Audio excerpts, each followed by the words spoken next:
जय हिंद साथियों, स्वागत है हमारा यूट्यूब चैनल बिहार सर्वे इन्फॉर्मेशन में। तो इस बार जो BSPSCL Bihar state power holding corporation limited जो कंपनी है उसमें जो वैकेंसी आया हुआ था,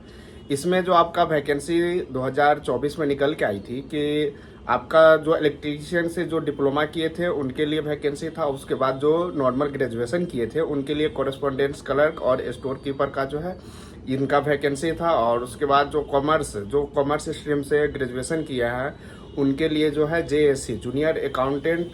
क्लर्क का जो वैकेंसी है वो निकल के आया हुआ था। उसके बाद है जो ITI पास किए हुए थे उनके लिए जो है टेक्नीशियन ग्रेड 3 का जो है वो वैकेंसी निकल के आई थी। तो इन सभी का जो है लगभग एग्जाम पूरा हो चुका है और कुछ का जो है आंसर की आ गया हुआ है। उसके बाद जो नॉर्मलाइजेशन मार्क आता है वो देखने को मिल जाएगा कुछ दिन में। तो इसी दौरान जब आपका एग्जाम खत्म हो जाता है तो उसके बाद आपका जो कुछ दिनों के बाद है आंसर की आता है। आंसर की में होता है कि कुछ अगर आपका गलती हो गया, आपको लग रहा है कि ये क्वेश्चन जो है वो डिपार्टमेंट की तरफ से गलत आंसर दिया गया है, तो उसमें आप आपत्ति करते हैं। फिर उसका निराकरण होने के बाद जो होता है नॉर्मलाइजेशन मार्क जो होता है वो मिलके एक मेरिट लिस्ट बनता है, जो कि नॉर्मलाइजेशन मार्क के तहत जो किनको कितना नंबर बढ़ा है और कितना नंबर घटा है ये दिया जाता है। फिर उसके बाद जो है वो फाइनल मार्क जो होता है मेरिट लिस्ट वो बनता है, जिसमें होता है कि किन किन का जो ज्वाइनिंग होना है। तो इसमें जो है आपका वेटिंग लिस्ट ऐसा कोई प्रावधान नहीं है। तो आपका जितना सीट है उतना ही लड़का को जो है वो DV के लिए डॉक्यूमेंट्स वेरिफिकेशन के लिए बुलाया जाता है। डॉक्यूमेंट्स वेरिफिकेशन में आपको कौन कौन सा डॉक्यूमेंट्स आपके पास अवेलेबल होना चाहिए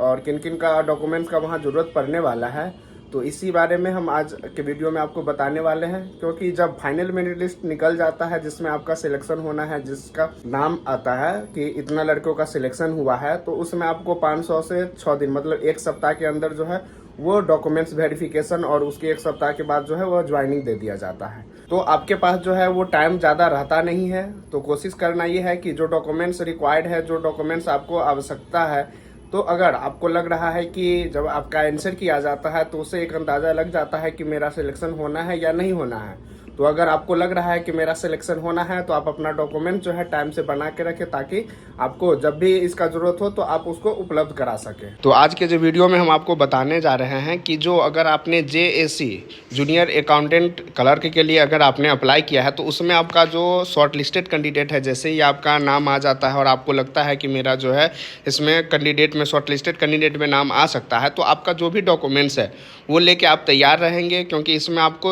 ज़्यादा टाइम नहीं दिया जाता है। जैसे ही फाइनल मेरिट लिस्ट जो है वो प्रकाशन किया जाता है तो आपको 3 से 4 दिन या एक सप्ताह के अंदर जो है आपको डॉक्यूमेंट्स वेरिफिकेशन के लिए बुला लिया जाता है। तो इसमें बहुत सारे ऐसे मतलब कैंडिडेट होंगे जिनका जो है डॉक्यूमेंट्स जैसे सर्टिफिकेट होता है ये कॉलेज में छोड़ दिए होंगे या कहीं और फंसा हुआ होगा। तो उन लोगों के लिए है कि अगर आपको लग रहा है तो आप अपना जो सर्टिफिकेट है, जो भी ग्रेजुएशन का हो, मैट्रिक का हो, तो आप अपने पास रख लेंगे। तो इसी बीच जो आपका डॉक्यूमेंट्स वेरिफिकेशन होगा उसमें कौन कौन सा डॉक्यूमेंट जो है आपको जरूरी है और कौन कौन सा आपको डॉक्यूमेंट्स अपने पास रखना है। सबसे पहले के अनुलग्नक 2 में उल्लेखित सभी कोटिवार शॉर्ट लिस्टेड जो आपका कैंडिडेट होंगे उनको निर्देश किया जाता है कि कागजात सत्यापन हेतु निम्नांकित कागजात प्रमाण पत्र की मूल प्रति, मतलब जो भी आपका डॉक्यूमेंट्स रिक्वायर्ड होता है वो आपको ओरिजिनल कॉपी जो होता है वो साथ में रखना है। एवं उसका एक एक लिखा हुआ है, मतलब 2 सेट, एक सेट आपको फोटो स्टेट करना है, फिर आपको दूसरा जो है वो भी फोटो स्टेट करके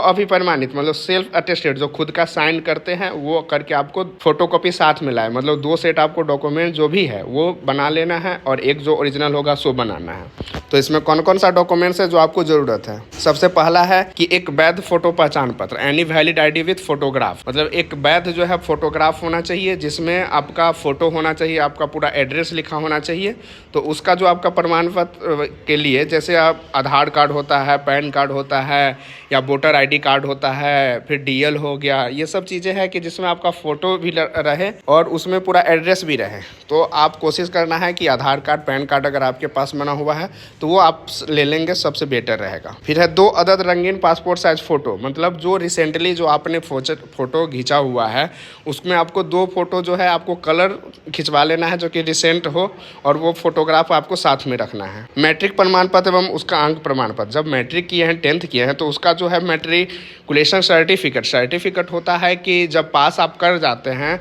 उसके बाद पहले आपको प्रमाण पत्र में ये मिलता है अंक प्रमाण पत्र, जिसमें कौन सा सब्जेक्ट में आपने कितना नंबर प्राप्त किया है वो पूरा डिटेल लिखा है, उसको हम मैट्रिक का जो है अंक प्रमाण पत्र बोलते हैं। और सर्टिफिकेट वो होता है कि जिसमें लिखा होता है कि प्रमाणित किया जाता है, कैंडिडेट का नाम लिखा होता है, कौन सा ईयर में आपने पास किया है, कौन सा मतलब फर्स्ट डिवीज़न सेकेंड डिवीज़न पास किया है, तो उसका डिटेल उसमें लिखा होता है। तो वो आपका जो हो गया मैट्रिकुलेशन का जो सर्टिफिकेट है उसको साथ में रखना है, और आपका जो मार्कशीट है वो लेके जाना है। फिर है कि वाणिज्य में स्नातक प्रमाण पत्र, वाणिज्य मतलब ये आपका जो वैकेंसी था पूर्णतः कॉमर्स वालों के लिए था, तो इसमें जो अगर आपने कॉमर्स में ग्रेजुएशन किया है तो उसका जो आपको प्रमाण पत्र होगा वो ले जाना है। और अंक प्रमाण पत्र आपको तीनों जो 3 साल का होता है वो 3 साल का आपको अंक प्रमाण पत्र ले जाना है साथ में। फिर है इसमें कि आपको 12th के बारे में जानकारी नहीं लिया गया है, न दिया गया है कि आपको ले जाना है या नहीं ले जाना है, बट अपने स्तर से आपको 12 का जो भी मार्कशीट है, अंक प्रमाण पत्र है, वो साथ में आपको ले जाना ज़रूरी है। अगर वहाँ पे उनको डाउट हो या खोजना की कोशिश करे तो आपको दिखाने के लिए समय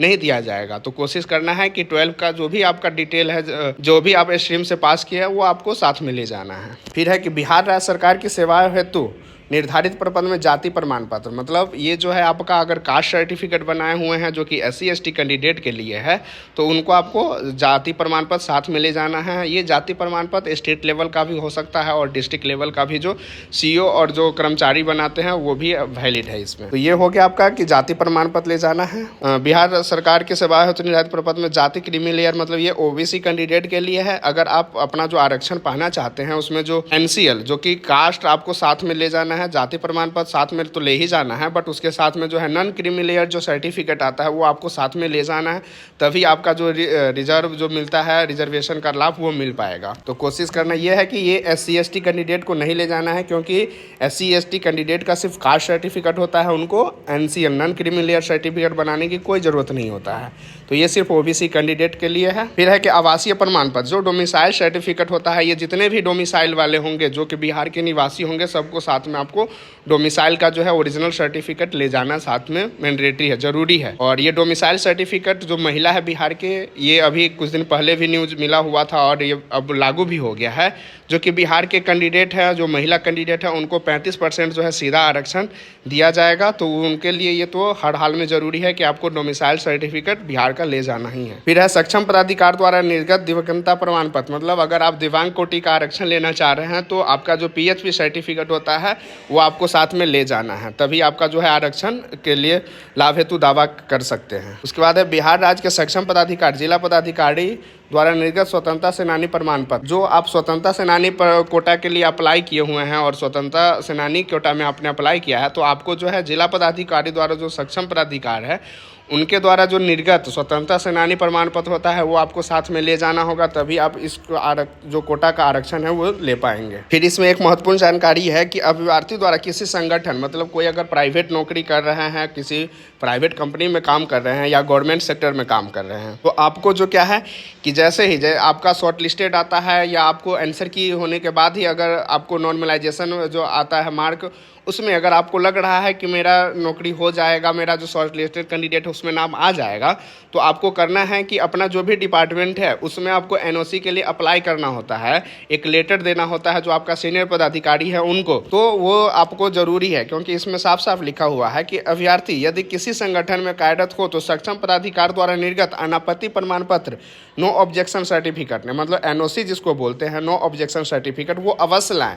मतलब आपको ये हर हाल में ले जाना है। अगर आप किसी भी दूसरे डिपार्टमेंट में जॉब कर रहे हैं तो आप NOC के लिए 15 दिन 1 महीना पहले आप अप्लाई कर देंगे, ताकि समय रहते हुए आपको जो ये ऑब्जेक्शन सर्टिफिकेट है वो ज़रूर मिल जाए। तो ये आपको हर हाल में लेके जाना है। और फिर एक महत्वपूर्ण लिखा हुआ है कि शॉर्ट लिस्टेड कैंडिडेट को सूचित किया जाता है कि वो कागजात सत्यापन हेतु नियत तिथि स्थान स्वयं पर व्यक्ति रूप से उपस्थित हो, यदि वो निर्धारित तिथि को कागजात सत्यापन नहीं, अथवा मतलब आपका ये है कि अगर आपने शॉर्ट लिस्टेड कैंडिडेट में आपका नाम आया हुआ है तो जिस तिथि में अगर आपको जहाँ भी लोकेशन बताया जाता है तो टाइम से वहाँ पे आपको खुद पहुँचना है। ये नहीं कि हम किसी दूसरे को भेज रहे हैं, हम नहीं आ सकते हैं, तो फिर आपका जो अभ्यर्थी है जो शॉर्ट लिस्टेड कैंडिडेट है उसमें नाम जो आपका रद्द कर दिया जाएगा। तो कोशिश करना है कि जिस समय आपको शॉर्ट लिस्टेड के लिए आपको डॉक्यूमेंट्स वेरिफिकेशन के लिए बुलाएं तो आपको समय टाइम से आपको वहाँ पे जगह पे पहुँचना है। और जो इम्पोर्टेंट जो जानकारी था, जो कौन कौन सा डॉक्यूमेंट जो है आपको रिक्वायर्ड है, तो हमने आपको बता दिया है। आशा करते हैं कि आज का वीडियो आपको अच्छा लगा लगा हो। ऐसे ही बिहार से रिलेटेड, सर्वे से रिलेटेड और जॉब से रिलेटेड जानकारी के लिए हमारे चैनल को लाइक करें, सब्सक्राइब करें और दोस्तों के बीच शेयर करें। और एक महत्वपूर्ण जानकारी कि जब भी आप कमेंट बॉक्स के नीचे देखेंगे कि एक हाइप का ऑप्शन आता है, तो अगर आपको हमारा वीडियो अच्छा लगे तो हमारे वीडियो को हाइप जरूर करें। वीडियो देखने के लिए धन्यवाद।